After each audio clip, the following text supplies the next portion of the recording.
प्रणाम. नेहमीपेक्षा अधिक उत्साह नाही, एक्साइटमेंट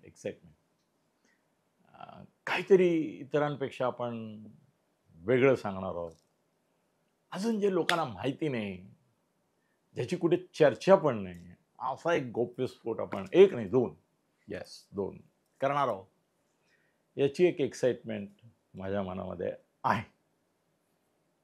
आणि मी आता साधारणतः 2:30च्या सुमाराला हा व्हिडिओ करतोय, ज्या वेळेला शरद पवारांचं अधिवेशन संपलं आहे. शरद पवारांचं, रोहित पवारचं, सुप्रियाचं, जयंत पाटलांचं यांची भाषणं वगैरे संपली आहेत. शरद पवारांचं झालं म्हणजे संपल्यातच जमाय सगळं. अजितदादाचं सुरू व्हायचं आहे बालेवाडीला, ते सुरू होईल थोड्या वेळाने. आणि मी हा जो गौप्यस्फोट करतोय तो यांची भाषणं झालेली असताना, शप म्हणजे शरद पवार गटाची आणि अप म्हणजे अजित पवार गटाची व्हायची असताना मी हा गौप्यस्फोट करतोय. पण मला खात्री आहे, काय खात्री आहे, की संध्याकाळी अजित पवार जे काही बोलणार आहेत त्याच्यातून मी जे तुम्हाला गौप्यस्फोट करून सांगणार आहे तेच प्रतिबिंबित होईल. हां, TRPच्या करता एंग्री असे झालेले हे लोक कदाचित याच्यातून असं सांगतील की नरोवा कुंजरोवा पद्धतीने दोन्ही काँग्रेस नेत्यांनी एकमेकाच्या सहकार्याचा विलिनीकरणाचा प्रश्न अधांतरी ठेवला. पण मी अधांतरी नाहीच ठेवणार आहे. हां, हे मी पूर्वार्धाबद्दल बोलतोय बरं का, कारण माझ्याकडे आज 2 गौप्यस्फोट आहेत. एक गौप्यस्फोट आहे तो शप आणि अप यांच्याबाबत आहे, आणि दुसरा उबाठा आणि मनसे यांच्याबाबत आहे. हा अप आणि शपचा विषय आपण आधी संपूया, कारण मला ना याच्या खूप डिटेल्स तुम्हाला द्याव्या लागणार आहेत. नुसतं असं म्हणून चालणार नाही की एक विधान जो गौप्यस्फोट आहे मी तो करणार आहे, कारण लगेच तुम्ही म्हणाल की अरे अजून अजितदादांचं भाषण वगैरे व्हायचं आहे हे पण तुम्ही सांगताय आणि चक्क तुम्ही गौप्यस्फोट करून पण टाकला. बरं, त्यांची भाषणं होण्याच्या आधी जर तुम्ही हा चुकून व्हिडिओ पाहिला असेल तर तुम्ही म्हणाल की अनिलजी तुम्ही म्हणता ते खरंच आहे. तसंच वाटलं आम्हाला. यांची भाषणं ऐकलीच होती, पण यांची ऐकताना असं वाटतं की तुम्ही केलेला गौप्यस्फोट खरा असावा. जरी TV चॅनल त्यांचा TRP चालू ठेवण्याकरता ते दळत बसण्याकरता हा विषय संपला असं न देता सूचक विधाने, अधांतरी विधाने, रहस्य कोडे कायम असं करतील, कारण त्यांना 2 दिवस दळण दळायचं आहे म्हणून. पण मला कुठे दळण दळायचं आहे. रोखोक सच्चाई सांगून टाकणार. मग माझा गौप्यस्फोट शप आणि अपबाबत काय आहे, तो गौप्यस्फोट महत्वाचा आहे आणि तो आज करण्यात मजा आहे, म्हणून मी एक्साइटेड आहे. म्हणून जरा असं जोश आलाय की येस, मी असं काहीतरी सांगतोय की जे इतर लोक कदाचित नंतर सांगतील. या क्षणाला फक्त आम्हीच सांगणार. तो गौप्यस्फोट काय माहितीये, कोणत्याही परिस्थितीत कोणत्याही परिस्थितीत शप आणि अप म्हणजे शरद पवार यांची राष्ट्रवादी शपरा आणि अजित पवारांची राष्ट्रवादी म्हणजे अपरा, या शपरा आणि अपरा या एकत्र येणार नाहीत. 1 नाही, 2 नाही, 3 नाहीत. फाइनल. सेव करके रखो वीडियो, लिख के रखो आपके पास. अरे एवढा मी असा गदगदलेल्या आत्मविश्वासाने सांगतोय म्हणजे तसंच कोणीतरी हॉर्सेस माउथ असणार ना मला सांगणारा मित्र माझा कोणीतरी. खरं म्हणजे मित्र नाही, ज्येष्ठ श्रेष्ठ असू. पण हे होणार नाही. आता तुम्ही म्हणाल की अनिलजी ठीक आहे, 2-4 दिवसांनी कदाचित TRP वाले याचाच TRP करायला लागतील की जमता जमता फिसकटलं, विस्कटलं, घडता घडता बिघडलं वगैरे वगैरे करतील. पण सिद्ध कधी होणार ते पण सांगून टाकतो. कधी होणार? जर या स्थानिक स्वराज्य संस्थांच्या निवडणुका ज्या ऑक्टोबर-नोव्हेंबरमध्ये होणार, हे मी तुम्हाला सांगतोय, ह्याला हवाला देतो. ऑक्टोबर-नोव्हेंबरचा हवाला देताना माझ्याकडे मला वाटतं फडणवीस म्हणाले का कालच्या मेळाव्यात की ऑक्टोबर-नोव्हेंबरमध्ये निवडणुका होतील. हां, मग ते ते तर म्हणालेच आहेत ऑफिशियल. म्हणजे तो प्रश्न विटला. पण एकनाथजींनी पण सांगितलेलं आहे की ऑक्टोबर-नोव्हेंबरमध्ये निवडणुका 100% होतात. 100% होतात असं त्याने मला सांगितलं. होणार. होणार. आणि त्यावेळेला फडणवीस बोलले नव्हते, पण मला आत्ता आठवतं की काल फडणवीस त्यांच्या ह्याच्या मेळाव्यामध्ये बोरिवलीला का अंधेरीला कुठेतरी झाला, गोरेगावला, तिथे बोलले की आपल्याला आता ऑक्टोबर-नोव्हेंबरच्या तयारीला लागायचं आहे. म्हणजे तो विषय तिथे आहे. तर ऑक्टोबर-नोव्हेंबरमधल्या निवडणुका जर शपरा आणि अपरा ही नवीन नावं काढली बरं का. शपरा अपरा त्यांना कोणी म्हणत नाही.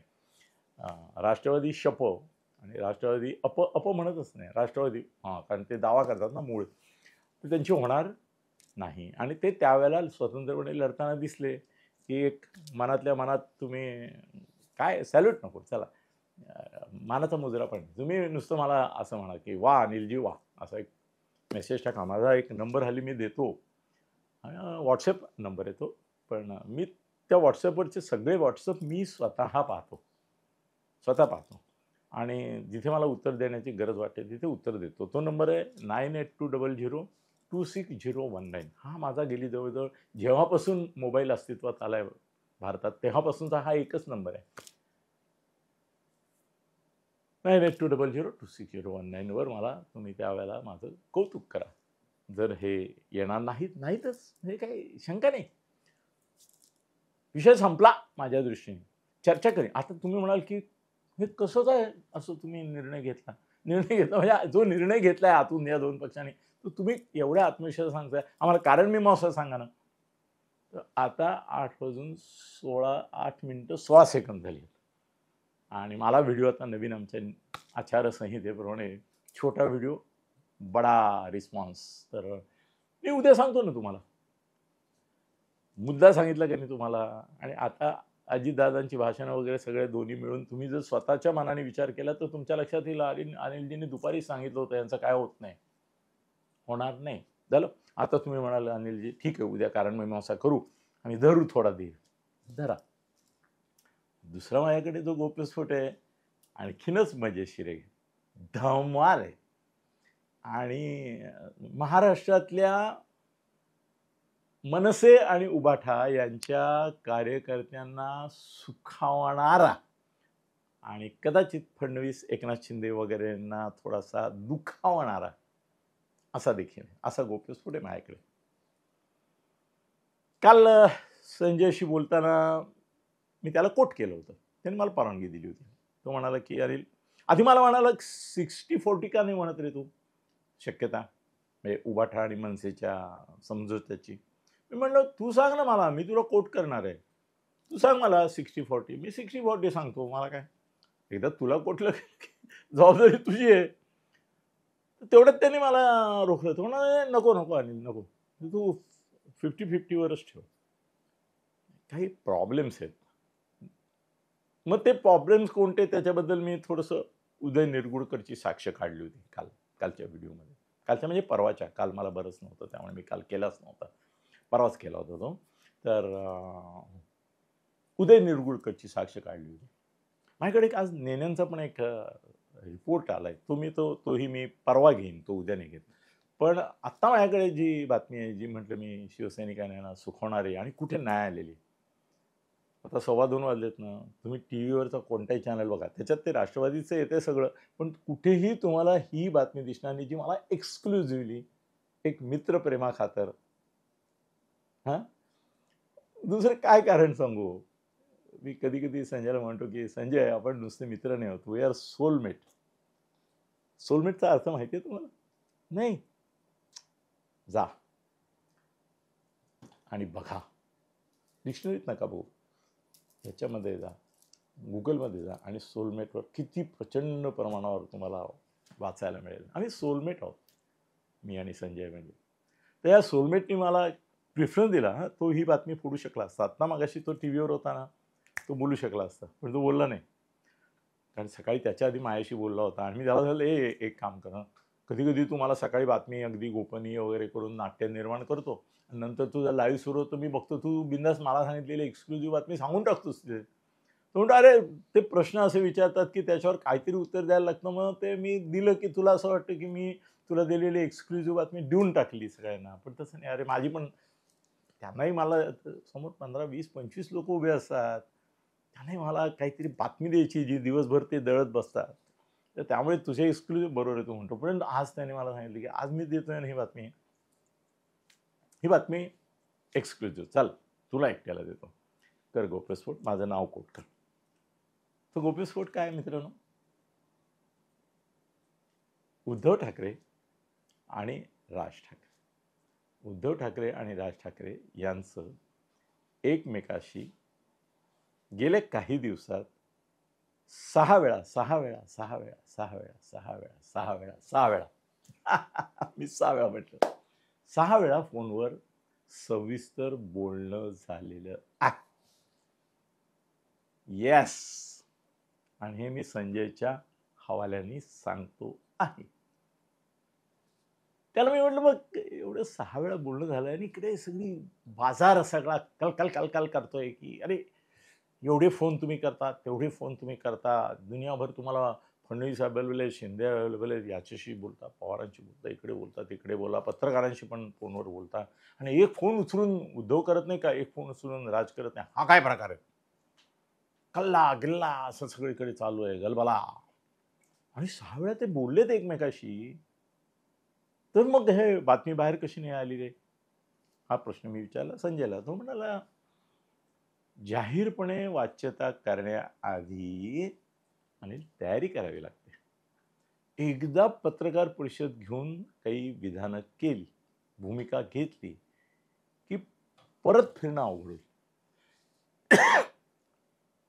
मी तुला काय सांगितलं, 50-50. मग 50-50 जर असेल तर ते एकमेकाशी 6 वेळा बोलले, हे मी तू मित्र आहेस, तुला मला ओबलाइज करायचं, चाल जाऊ दे लोकांमध्ये बातमी की अनिल खास बातमी, आतली बातमी देतो. आणि म्हणून मी हा गोप्यस्फोट तुझ्याकरता करतो की 6 वेळा त्यांचं बोलणं झालेलं आहे. संजयनी मला सांगितलं की त्या बोलण्यातले मुद्दे कुठल्याही प्रकारे तू डिस्क्लोज करू नकोस आता. त्याचं कारण ते मुद्दे घेऊन जर मीडियाने, कारण तुझा व्हिडिओ आहे तो मीडियावाले तरी बघतातच, लोक बघतात पण मीडियावाले बघतात, याचं कारण काहीतरी एक्सक्लुझिव्ह देत असतो.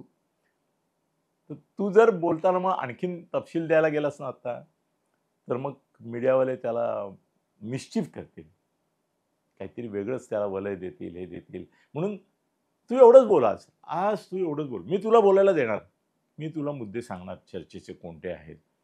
काल तर तू जवळजवळ मला कोटच केलंस, मी नाही म्हणता की कोणत्या मुद्द्यांवर चर्चा होणार आहे ते तू सांगितलंस काल, की हा काही विलय नाही आहे, हा 2 पक्षांमधलं एक प्रकारचं समझोता, तडजोड, युती, कॉम्प्रोमाइज फॉर्म्युला आहे. तर मग त्या फॉर्म्युल्यामध्ये अडचण काय आहे, तर दोघांचा अहंकार, मुलांचा भवितव्याचा प्रश्न, दोन्ही वहिनींच्या ह्याचा प्रश्न वगैरे वगैरे ते तू सांगितलंस काल. ते सुद्धा बऱ्यापैकी जास्तच सांगितलंस तू, पण ठीक आहे.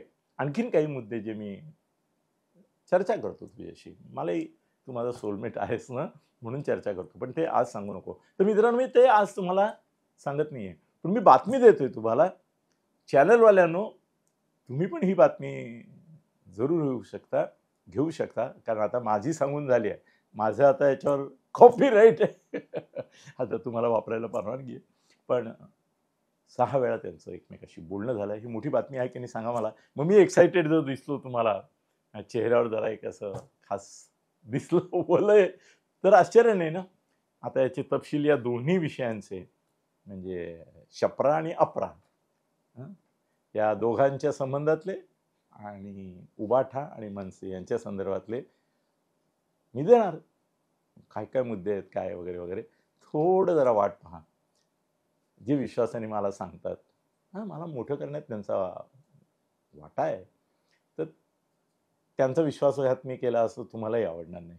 तर त्यामुळे अगदी 1-2 दिवसामध्ये मी चर्चा करतो, बोलतो, म्हणजे रोजच बोलतो त्यांच्याशी आणि आणखीन दुसऱ्या बाजूनी पण मला माहिती मिळणार आहे.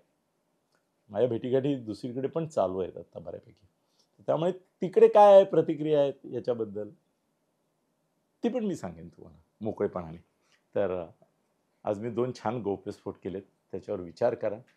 या दोघांची भाषणं ऐका, अजितदादा, शरद पवारांचं तर ऐकून झालं तुमचं. आणि मी म्हणतो त्याच्याकडे इंडिकेट होतंय का नाही हे पण तुम्ही मनाशी विचार करा. आणि 9820026019 वर मी तुमच्या प्रतिक्रियांची WhatsAppच्या रूपाने वाट बघतोय. फोन प्लीज करू नका, कारण माझं हे शूटिंग तुम्हाला दिसतं 2 व्हिडिओ आलेले. मी इतरांसाठी पण काय-काय करत असतो. त्यामुळे WhatsApp जरूर पाठवा. मी नक्की तो पाहीन. नक्की त्याच्यावर काहीतरी उत्तर देईन तुम्हाला. धन्यवाद.